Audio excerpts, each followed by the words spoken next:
ကောက်သီးစရိုက်တော့မယ်ဆိုရင်အခြေခံအချက်လက်လေးတွေကိုတိကျသိမှရရတာပိုလွယ်မှာရှေဝေးအများကြီးတွေရှောက်စဉ်းစားပြီးအများကြီးတွေသွားပြီးကြည့်ပြီးလုံမနေနဲ့သူကအဓိကအခြေခံအချက်ကလေးပေါ့နော်တဆင်ချင်းတက်သွားအောင်လို့ကောက်သီးကိုဒီပုံစံလေးဖြစ်အောင်ခြေထောက်လေးကိုစုမယ်လက်စစ်လေးကိုခောက်ပြီးထပ်ခနဲ့ရိုက်မယ်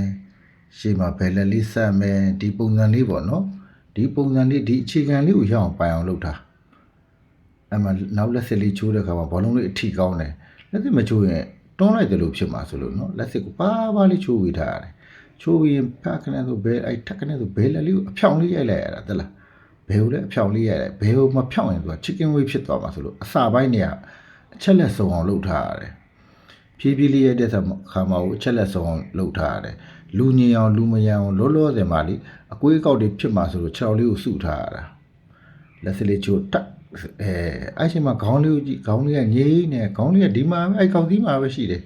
ဒါချက်ပင်အတွက်မဟုတ်အဝေးအတွက်စတာအဝေးရိုက်ဖို့အတွက်စပြီးလေ့ကျင့်တဲ့ပုံစံမျိုးเนาะချက်ပင်အတွက်လောက်တာမဟုတ်เนาะအဝေးရိုက်ဖို့စလေ့ကျင့်တဲ့ပုံစံပေါ့ဒါပေမဲ့ချက်ပင်နဲ့ပုံစံတူတယ်เนาะအဓိကအထိ point တွေကိုလိုက်တာဆိုတော့ခေါင်းလေးငြိမ်မယ်နောက်လေးကိုပါလေးလက်စလေးချိုးပြီးတော့အထီနားလေးမှာဖြတ်ရတယ်ဆိုဘယ်လက်လေးတောင်းထားပေးလိုက်ချောင်းလေးစုမယ်ခေါင်းငိမ့်မယ်လက်စလေးချိုးမယ်ဘယ်လက်လေးကိုတောင်းပေးလိုက်မယ်เนาะဒီချက်လက်လေးကိုတေချာလုပ်ပေးထားခုဓာတ်ကြတော့အဲ့ဒါလေးရိုက်နေနေဓာတ်ခါးလေးပါထပ်သုံးပါနောက်တစ်ဆင့်ပေါ့เนาะခါးလေးသုံးပါလက်ကလေးကြကန်ဒီမှာခါးလေးကအဲ့လိုဖွင့်ပေးရတယ်ဘာလို့ထိကန်ဒီမှာခါးလေးကအဲ့လိုလေးဖွင့်ပေးရတယ်ဖွင့်နေဆိုအနောက်ဆွဲချလိုက်တာเนาะဘယ်ခါးလေးကိုနောက်ဆွဲချလိုက်တာအမှရိုက်ပြီးလက်စလေးချိုးမယ်ချိုးရိုက်ချတဲ့အချိန်မှာခါးလေးကိုနောက်ဆွဲချလိုက်မယ်ခါးလေးကိုဖွင့်လိုက်တာပေါ့ခါးလေးဒါပါလေးထည့်ပေးတာနော်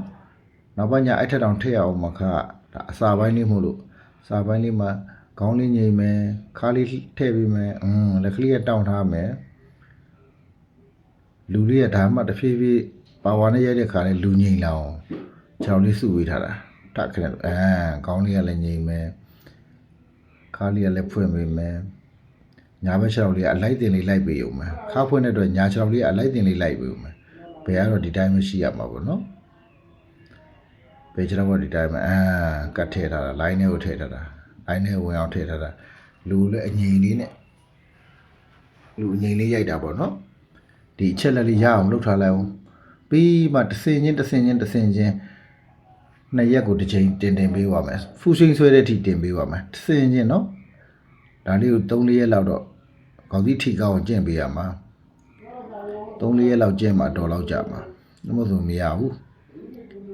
ဒါမိမိရတဲ့ထင်ပေမဲ့တကယ်တမ်းဒီအချက်လက်စုံအောင်ရိုက်ဖို့ကြတော့မလွယ်ဘူး